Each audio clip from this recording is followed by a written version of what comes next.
Waalaikumsalam. Saudara Juanda, masuk. Assalamualaikum. Waalaikumsalam. Saudara Juanda, masuk.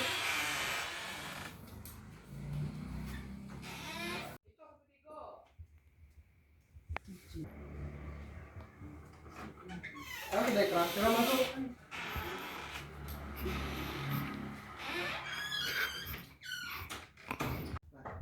Waalaikumsalam. Saudara kita masuk.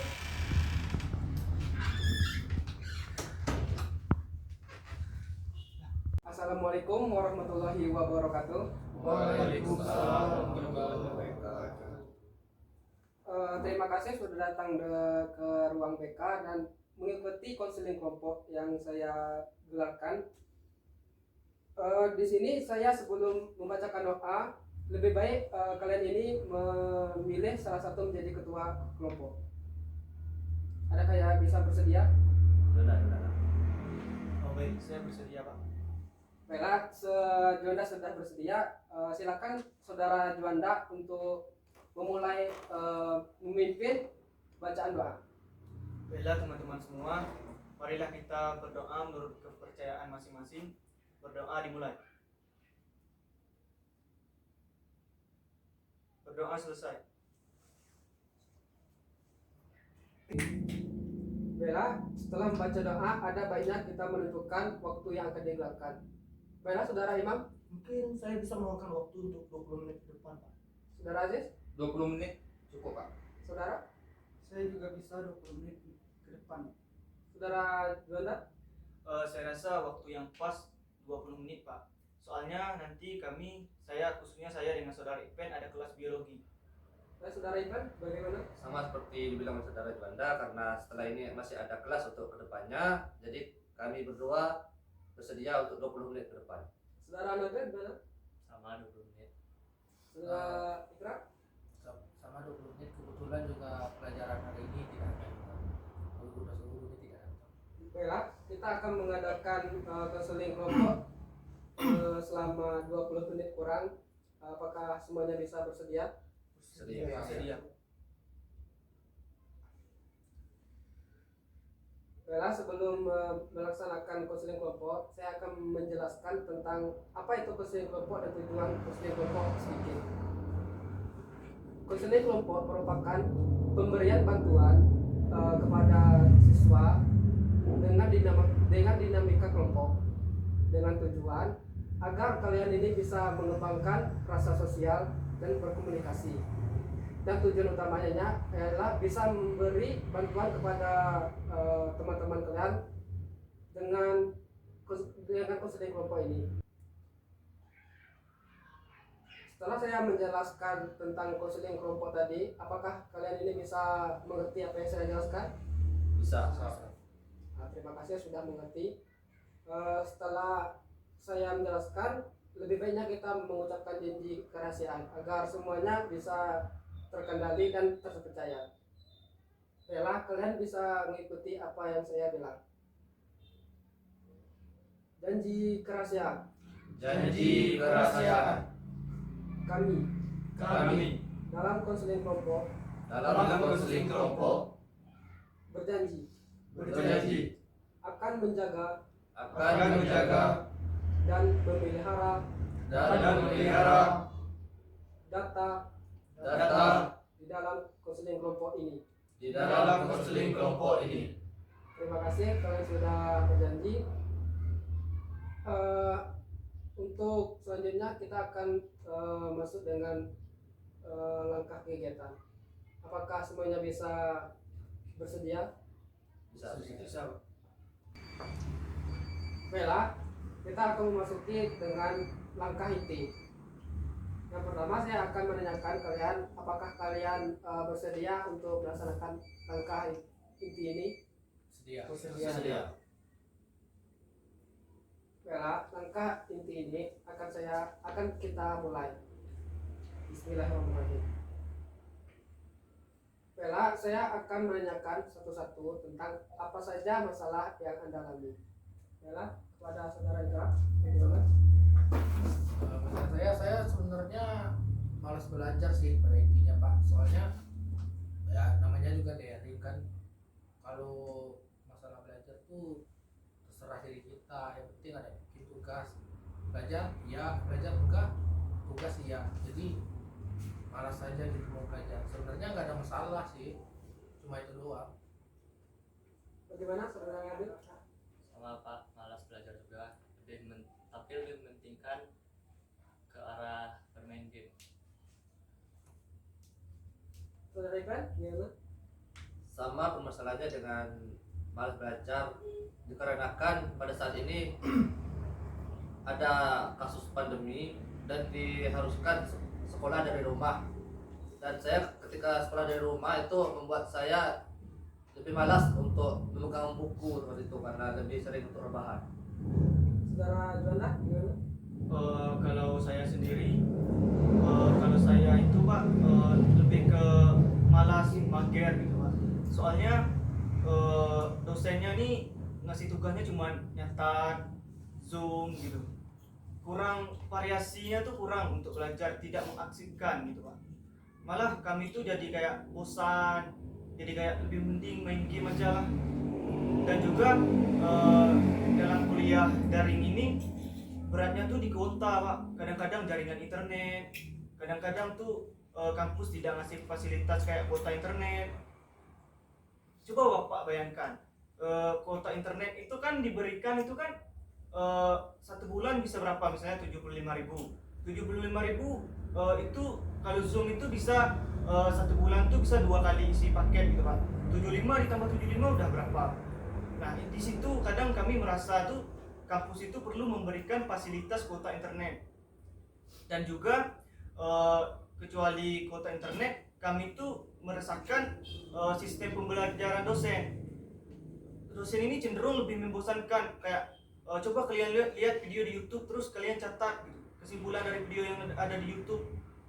Itu tuh membuat kami itu kayak malas, nyontek teman aja lah. Dan juga kecuali itu dosen ini kayak nggak peduli kayaknya, yang penting masuk, yang penting absen, asalkan kalian absen gitu. Ada juga dosen yang kayak gitu Pak, yang penting absen, ilmu serah kalian lah. Ya, terima kasih Juanda. Bagaimana dengan saudara? Saya juga malas belajar Pak, karena kan dosen sekarang kalau sudah masuk jam pembelajaran harus absen.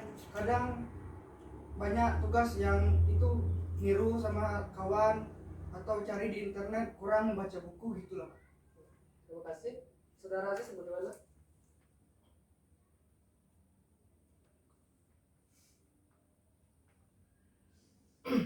Sama kasusnya Pak, saya juga malas belajar karena dilihat dosen juga tidak terlalu peduli dengan mahasiswa Pak. Ada juga dosen yang sekedar ngasih tugas lalu pergi dan tidak aktif lagi di grup maupun di WA maupun di Zoom, dan kami dibiarkan berdiskusi sendiri tanpa adanya pembimbing. Jadi di situ kami mahasiswa juga dosen nggak aktif, ngapain kita juga aktif, seperti itu Pak. Dengan saudara Imam, bagaimana? Ya, menurut itu sama seperti yang lain Pak. Metode pembelajarannya selalu monoton Pak. Setiap kali pertemuan selalu membahas itu saja, dan kurang efektif untuk mendapat hasil yang sempurna Pak. Baiklah, dari yang saudara-saudara jelaskan, apa yang bisa membuat saudara-saudara bisa lebih semangat untuk belajar? Baiklah, dari saudara Dikrat bagaimana? Ya, sebenarnya sih cara cara mengajar dari guru atau dosennya sih sebenarnya. Soalnya ya terlalu monoton gitu, kadang orang walaupun sudah dibuat variasi begitu tuh nggak bakal ngaruh sih, harus kembali ke dosennya lagi. Udah susah-susah bikin PowerPoint kan, udah bagus-bagus, banyak gambar-gambar kartun yang imut atau yang lucu-lucu gitu. Tapi kalau dosennya yang segini bla bla bla bla bla bla, itu nggak bakalan dapat itu, nggak bakalan dapat. Bagaimana, saudara Nabil? Bagaimana cara biasa lebih semangat untuk belajar? Menurut saya bisa lebih semangat belajar, kurangi bermain game, atau seperti kembali belajar offline karena lebih mementingkan belajar membaca buku. Saudara Ipan bagaimana? Sama disebut kalau saudara Nabil, kembalikan belajar offline.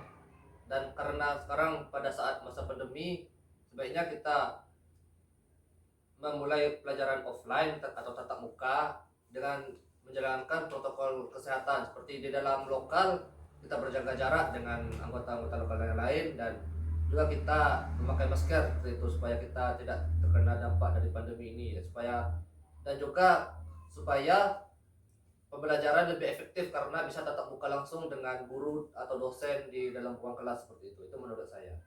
Saudara itu bagaimana?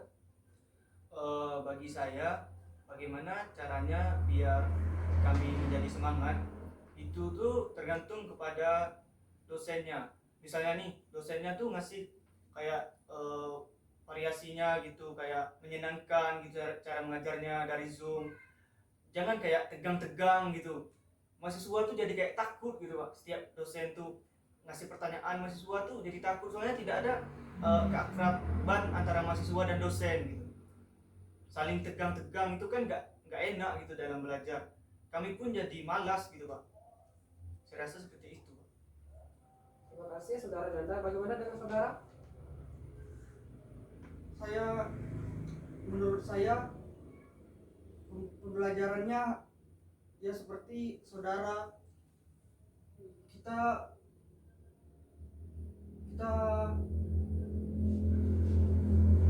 bertatap muka atau belajar kelompok dan mematuhi protokol. Apabila kita bertatap muka dengan dosen dan kawan-kawan di kelas, itu akan menjadi minat belajar dan membaca buku. Daripada daring online, kita membuat tugas, kita mencarinya di internet, itu semua orang bisa melakukannya, tapi tidak mendapatkan hasilnya. Nah, saudara Aziz bagaimana? Kalau menurut saya ada baiknya kita kuliah online-nya tetap, tapi dosennya juga lebih aktif. Dan ada baiknya setelah kita berdiskusi di online, terus kita bisa 2 minggu sekali kita bisa tatap muka, dan setelah itu dosen bisa menjelaskan apa yang kita diskusikan waktu daring kemarin. Saudara Imam bagaimana? Ya, kurang lebih seperti kayak saudara Aziz tadi yang menyampaikannya, kurang efektif untuk beberapa pertemuan selalu online, tapi tidak ada hasilnya, percuma juga Pak. Lebih baik kita mengadakan pertemuan sebulan 2 kali atau sebulan sekali, biar tidak menonton terus pembelajarannya. Terima kasih atas masalah yang Anda ceritakan. Baiklah, saya di sini mencoba menyimpulkan bahwa saudara-saudara semua malas belajar dikarenakan belajar daring. Apakah seperti itu? Ya, kurang lebihnya seperti itu. Karena daring, kalian lebih sering bermain game dan sering mencari materi-materi yang disuruh dosen di internet. Ya, kurang lebih. dan harapan kalian agar bisa kuliah offline. Ya. Baiklah, jadi saya akan menyarankan bahwa lebih baik saudara-saudara ini untuk belajar berkelompok seperti ini, karena seperti ini kan bisa lebih aktif, seperti saudara-saudara barusan bisa saling berkomunikasi dan saling bertukar pikiran. Sesudah belajar kan bisa juga untuk beristirahat, bermain game dan lain-lain. Akan tetapi topik utama itu belajar. Dan harapan kalian setidaknya kalian harus berani untuk bilang kepada dosen-dosen bagaimana jalan keluarnya, bagaimana jalan bagusnya untuk bisa keluar kuliah tatap muka. Seperti itu. Untuk belajar kelompok kedepannya, kalau kalian bisa seharusnya dan wajibnya kalian harus mengikuti protokol kesehatan. Apakah kalian bisa mengikuti kerja kelompok atau belajar kelompok? Bisa. Baiklah, terima kasih. Dan kapan kalian akan memulainya?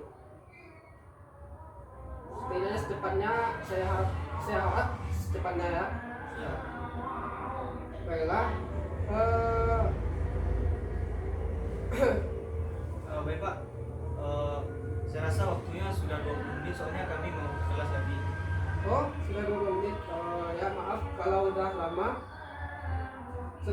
Sebelum saudara-saudara meninggalkan ruang ini dan kembali belajar, sebaiknya kita membaca doa terlebih dahulu agar konseling kelompok hari ini bisa terserap dan bermanfaat untuk kita semua. Baiklah, ketua kelompok silakan pimpin doa.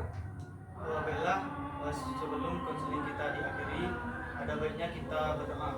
Menurut kepercayaan masing-masing, berdoa dimulai. Berdoa selesai. Alhamdulillah sudah membaca doa. Sebelum Ananda keluar dan saudara-saudara keluar, bagaimana dengan perasaan saudara tentang konseling kelompok ini? Apakah senang atau tidak senang? Cukup menyenangkan karena kita bisa bertukar pikiran. Terlebih di sini walaupun pada dasarnya kita sama keluhannya, tapi kembali lagi itu kembali lagi itu ke pribadi. Jadi lebih baik kami kerja kelompok. Setidaknya kami ada juga usaha walaupun pada akhirnya itu belum tentu akan dinilai oleh dosen tersebut.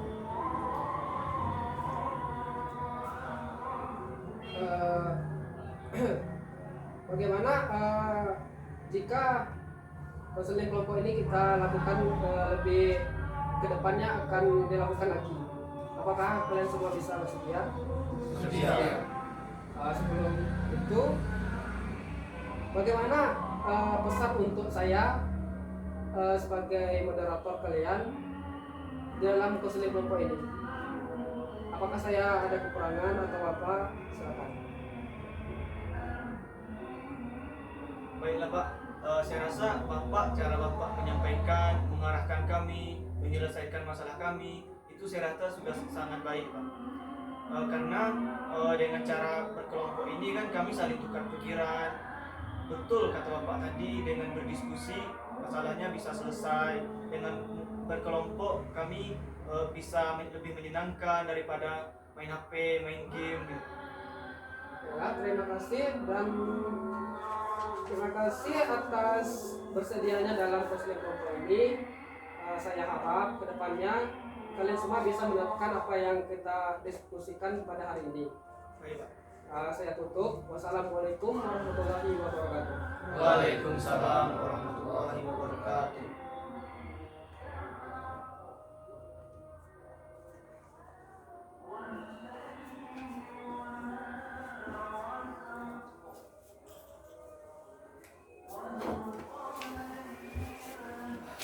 Terima kasih Pak. Sama-sama sudah menyampaikan.